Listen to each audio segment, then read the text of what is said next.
வணக்கம் எல்லாருக்கும். என்னென்னு சொன்னால், மறுபடியும் ஒரு வீடியோவில் சந்திக்கிறதுல சந்தோஷம். நான் இந்த வீடியோ எது சம்மந்தமானதுன்னு சொன்னால், இன்றைக்கி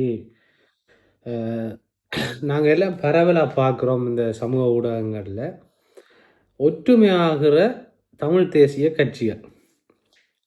தமிழ் தேசிய கட்சிகள் எல்லாம் இவ்வளோ நாளும் எங்கெங்கேயோ தாங்கள்னு சொல்லி தங்களோட கட்சி அதுதான்னு சொல்லி இருந்தவை. இது இப்போ புதுசாக நடக்கிற ஒரு விஷயம் இல்லை. ஒரு தேர்தல் வரப்போகுதுன்னு சொன்னால் இவையெல்லாம் ஒன்று சேருவினோம்.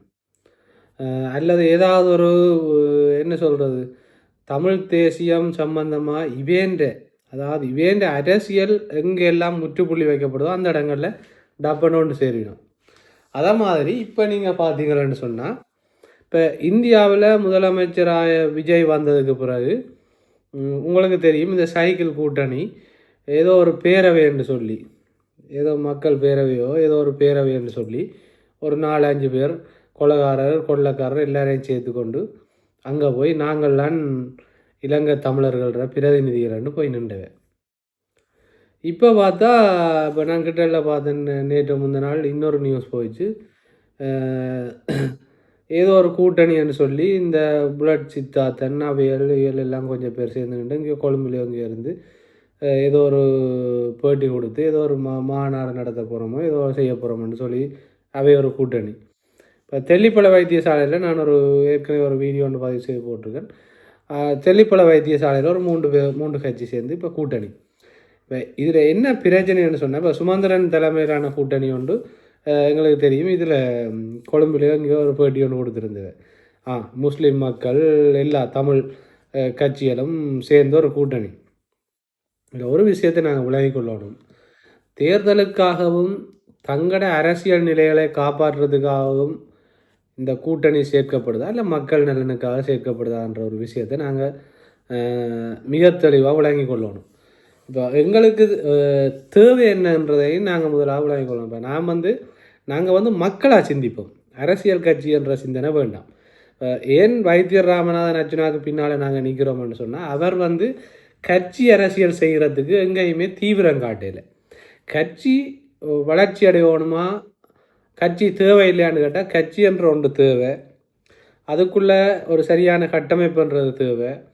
அந்த கட்சி அரசியலை நோக்கின பயணம்ன்றது வேகமாக வளரணுமென்ற அவசியம் இல்லை. சரியா? கட்சி என்றது மக்களுக்கானது. மக்களுக்கான அரசியலை செய்கிறதுக்கான ஒரு சட்டத்திட்டங்கள் கொண்ட ஒரு கட்டமைப்பு தான் கட்சி ஒழிய, எந்த அபிப்பிராயத்தை நான் சொல்கிறேன். அப்புறம் இதில் படித்தாக்கள் கீழே குளறி கொண்டிக்காங்க. இது ஒரு சாமானிய ஒரு ஏழைக்கு புரிஞ்ச அரசியல் என்று வைங்க. ஏழைன்னு சொன்னால் நான் எப்படி சொல்கிறேன்னு சொன்னால், அரசியல் ஏழையாக இருக்கிறோம் நாங்கள். இப்போ அரசியல் எங்களுக்கு தெரியாது உண்மையாகவே. இப்போ டாக்டரை பார்த்து தான் நாங்கள் அரசியல் படிக்கிறோம். இவற்றை அரசியல் எப்படி போதே இவருக்கு மற்றவர்களுக்கு மாறுபட்ட ஒரு அரசியலை செய்கிறார். இது கொஞ்சம் வித்தியாசமாக இருக்குது. இந்த அரசியல்லாம் எங்களுக்கு தேவை. இந்த அரசியல்லாம் இதுதான் நேர்மையானதுன்றதை நாங்கள் சிந்திக்கிற அளவுக்கு அவற்றை அரசியல் இருக்கிறதால அந்த அரசியலை நோக்கி நாங்கள் சிந்திக்கிறோம். அது சரியாக படுது. அப்போ அதை ஃபாலோ பண்ண யோசிக்கிறோம், அதை பின்தொடர்றதுக்கு யோசிக்கிறோம். இந்த அரசியலை தான் நாங்கள் எதிர்பார்த்தது. இதுதான் ஒவ்வொரு வயலில் எங்கேயோ ஒரு வயலில் ஒரு மூலையில் நிலத்தை கொத்தி கொண்டிருக்கிற ஒரு ஐயாண்டையும், கடலுக்குள்ளே எங்கேயோ ஒரு இடத்துல எங்கேயோ நடுக்கடலில் யோசித்து கொண்டு மீன் பிடிக்கிற ஒரு அண்ணன்டையும், எங்கேயோ ஒரு இடத்துல கச்சான் விற்கிற அம்மாண்டையும் விளங்குதா. இப்போ எங்கேயோ ஒரு இடத்துல ஏதோ ஒரு மேசன் வேலையை செய்து கொண்டு நாளைக்கு என்னத்தை செய்வோம்னு சிந்திக்கிற ஒரு அண்ணாரை, மற்றொரு பெண் தலைமத்துவ குடும்பத்தை சேர்ந்தார்கள் எங்கேயோ ஏதோ ஒரு வியாபாரத்திலையோ ஏதோ ஒரு சிந்திக்கிற அரசியலை தான் வைத்தியர் அர்ச்சுனா ராமநாதன். சரி, என்னென்னா இப்போ எங்களுக்கு ஒரு நிரந்தரமான ஒரு நல்ல தொழில் கிடைக்கும், எங்களோட வாழ்வாதாரம் இப்போ நல்லா வரும், இப்போ எங்களோட பிள்ளைகளுக்கு இப்போ மற்ற ஒரு வசதி வாய்ப்போடு இருக்கிற பிள்ளைகள் மாதிரி ஒரு நல்ல ஸ்கூலில் ஸ்டாண்டர்டாக நாங்கள் படிக்க வைப்போம். இப்போ நாங்கள் ஒரு வீடு வாசலை கட்டி ஒரு மழைக்கு ஓடாத வீடாக, வெள்ளம் நிற்காத இடமா எப்படி நாங்கள் வாழுவோம், எப்போ இந்த நிலை மாறும் என்று சிந்திக்கிற ஒரு அரசியல்வாதி. அவற்ற அரசியல் கட்சி சார்ந்த அரசியல் இல்லை. இப்போ வைத்தியர் அர்ச்சுனா ராமநாதன் ஏன் நான் இதை சொல்ல வரேன்டா, இவர் கட்சியை இன்றைக்கு ஒரு பெரிய கொண்டு எல்லாரும் விரும்புகிற மாதிரி புலம்பெயர் தேசத்தில் இருக்கிறார்கள் எல்லாம் விரும்பின மாதிரி ஒரு அரசியலை செய்திருப்பாராக இருந்தால், அவர் ஒரு கட்சியை செய்து இன்றைக்கு அந்த கட்சியில் எத்தனையோ கோடிக்கணக்கான நிதிகளும் எத்தனையோ வாகனங்களும் அந்த கட்சிக்கண்டு வானுயர்ந்த கட்டிடங்களும் இன்றைக்கு உருவாக்கி இருக்கலாம். ஒரு 2 வருஷத்துக்குள்ளே ஒரு சின்ன விஷயம் அவருக்கு. இப்போ அவற்ற துணிச்சலுக்கும் நேர்மைத்தன்மைக்கும் பாராளுமன்றத்தில் போய் எல்லாத்தையும் என்ன சொல்கிறது தமிழ் தேசியம் பெற்றுத்தாரணுன்னு சொல்லி இப்போ சிறுதரன் ஐயாவோட இனி இல்லைன்னா மோசமாக கதைக்கிறதுக்குரிய எல்லா டேலண்டும் இங்கிலீஷ்லேயோ சிங்களத்திலேயோ தமிழ்லேயோ திருக்குறளால் கதைக்கணுமோ அல்லது என்ன சொல்கிற அந்த நலவன்பாவால் கதைக்கணுமோ என்னத்தால் கதைக்கிறன்றாலும் மிக தெளிவாக கதைக்கக்கூடிய டேலண்ட் நாங்கள் ஃபாலோ பண்ணுற ஒரு யதார்த்த அரசியல்வாதிக்கு இருக்குது. அதை முதலாவது இந்த தமிழ் தேசிய போலி தமிழ் தேசியம் பேசுகிற அரசியல்வாதிகள் நீங்கள் விலகி கொள்ளணும். அவருக்கு எல்லாம் இருக்குது. இப்போ அது கட்சி அரசியலுக்காக அவர் இந்த அரசியலுக்கு வரையலை. அன்றாடம் மக்களுடைய தேவைகள் சந்திக்கப்படணும். மக்கள் அடுத்த கட்டத்துக்கு போகணும். இப்போ எங்களோட அரசியல் இருக்கோ இல்லையோ மக்களை அடுத்த ஸ்டெப்புக்கு கொண்டு போய் விடணும்.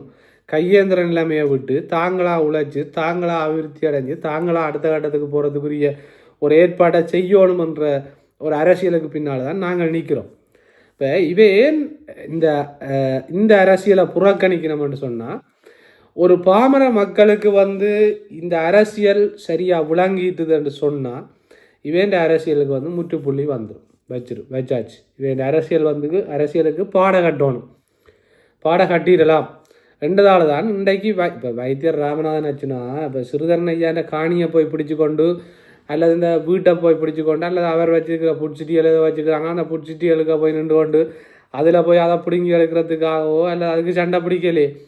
அவருடைய அரசியல் பாராளுமன்றத்தில் என்ன நடக்குது, டிசிசி மீட்டிங்களில் என்ன நடக்குது, இப்போ இலங்கையில் வடக்கு கிழக்கு எவ்வளோ நிதி வந்திருக்கு, இப்போ கார்னருக்கு இவ்வளோ காசு ஒதுக்கப்பட்டிருக்கு அல்லது இங்கே இவ்வளோ பிரச்சனை இருக்குது, இது எல்லாத்தையும் வெளிப்படையாக தோலுரிச்சு காட்டேங்க அதெல்லாம் நிறைவேற்ற வேண்டிய கட்டாயம் அரசாங்கத்துக்கும் இருக்குது. இந்த பாராளுமன்ற உறுப்பினர்களுக்கும் இருக்குது. இன்றைக்கு வரைக்கும் நான் அது சம்மந்தமாக போட்டு நான் பாராளுமன்ற உறுப்பினர்களுக்கு ஒதுக்கப்பட்ட நிதி சம்மந்தமாக இன்றைக்கு வரைக்கும் அந்த நிதி எப்படி பயன்படுத்தப்பட்டது என்ன செய்யப்பட்டது ரெண்டு இவ்வளோ காலமும் தெரியாது. அதுக்கு கேட்டதுக்கு ஒரு கயந்திரகுமார் செப்பு என்னென்னு சொல்கிறது தெரியாது எழுதியிருக்கு.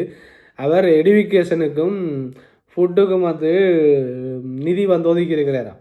அது உண்மை. ஏண்டா அவர் தன்னை வீட்டு பிள்ளைகளோட எடுவிகேஷனுக்கும் தங்களோட வீட்டு சாப்பாட்டுக்கும் அவர் நிதி ஒதுக்கி இருக்கிறார். நான் அதை ஏற்றுக்கொள்கிறேன், அதை அக்செப்ட் பண்ணுறேன். என்னென்னா எத்தனையோ ஏழைகள் சாப்பாடு இல்லாமல் இருக்கிறேன் அதெல்லாம் தெரியலை. அப்போ நீங்கள் ஒதுக்கினா எங்கே ஒதுக்கினீங்களன்றதான் முக்கியம், அது அடுத்த பிரச்சனை.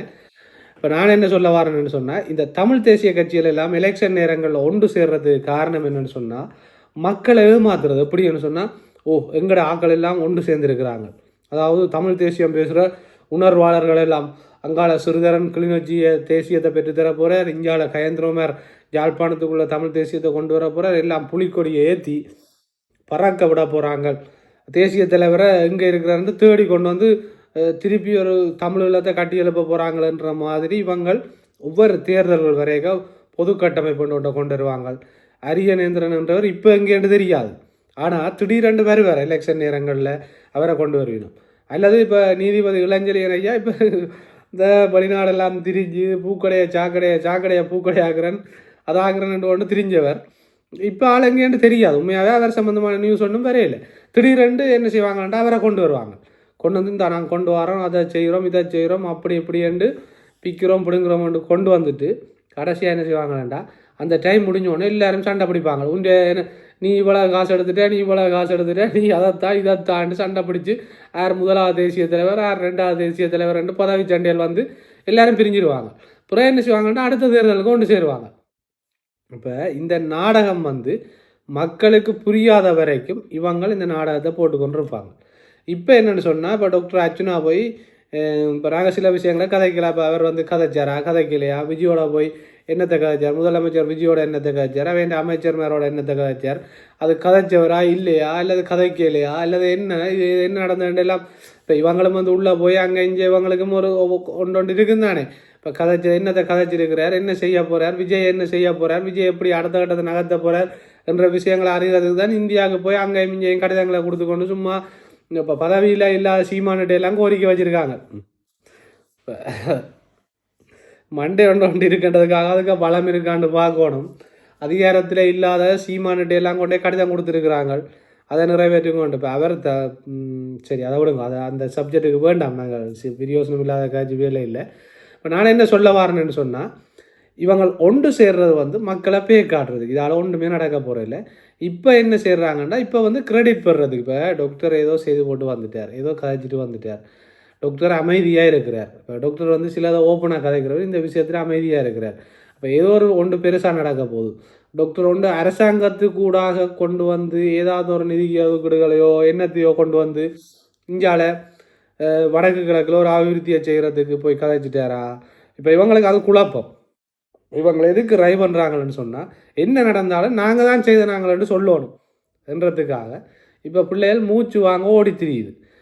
இப்போ முதலாம் தேசிய தலைவர், 2ஆம் தேசிய தலைவர் என்ற பிரச்சனை எல்லாம் விட்டு அர்ச்சுனா ராமநாதன் என்ற ஒரு ஆள் வந்து முன்னிலையாகக்கூடாது, அவரை மக்கள் எந்த விதத்திலையும் ஏற்றுக்கொள்ளக்கூடாது, அவர் தான் இதை செய்தவர் என்றது வந்து வெளியே வரக்கூடாது, அதுக்கு நாங்கள் எல்லாரும் ஒன்றா சேர்ந்து நின்று முதல் நாங்கள்லாம் இதை பிடிச்ச நாங்கள்ன்னுட்டு பிறகு நாங்கள் எங்களுக்குள்ள சண்டை பிடிப்போம் யார் பிடிச்சதுண்டு. விளங்குதா? இதுதான் இப்போ நடக்கிற இந்த ஊடகங்களில் கத்துறதும் குளறதும், நாங்கள் ஒன்று சேருவோம், நாங்கள் அந்த மாநாட்டை நடத்த ஒற்று மாநாட்டால் 5% பிரயோசனமும் நடக்க போகிறதில்லை. 15-20 வருஷமாக இவங்க நடத்தாத மாநாடுகளும் இல்லை, இவங்கள் போடாத நாடகங்களும் இல்லை.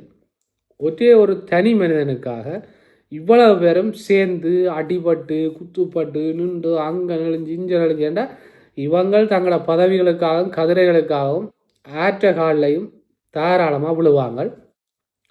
இன்னொரு வீடியோ ஒன்று இருக்குது, நான் ஆறுதலாக போடுறேன். இவர் செல்வராஜா கயேந்திரன் எங்கேயோ ஒரு மீடியாவில் போய் குளறி இருக்கிறார், அவற்றை காலை நக்கிறார் இவற்றை காலை நக்கிறாருண்டு.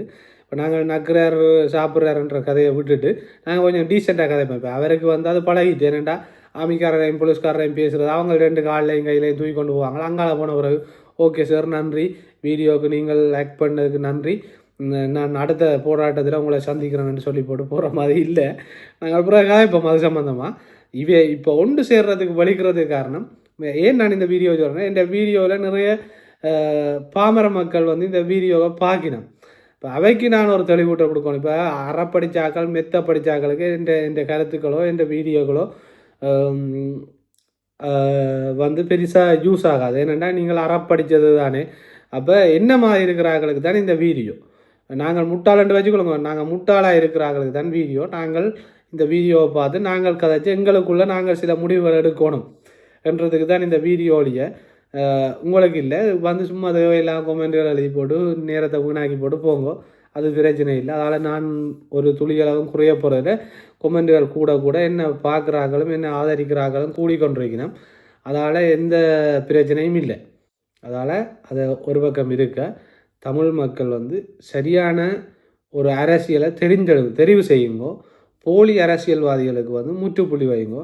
இந்த தடவையும் நீங்கள் ஏமாந்துட்டீங்களன்னு சொன்னால் உங்களை காப்பாற்ற யாராலையும் முடியாது. நன்றி, வணக்கம். இன்னொரு வீடியோவில் சந்திப்போம்.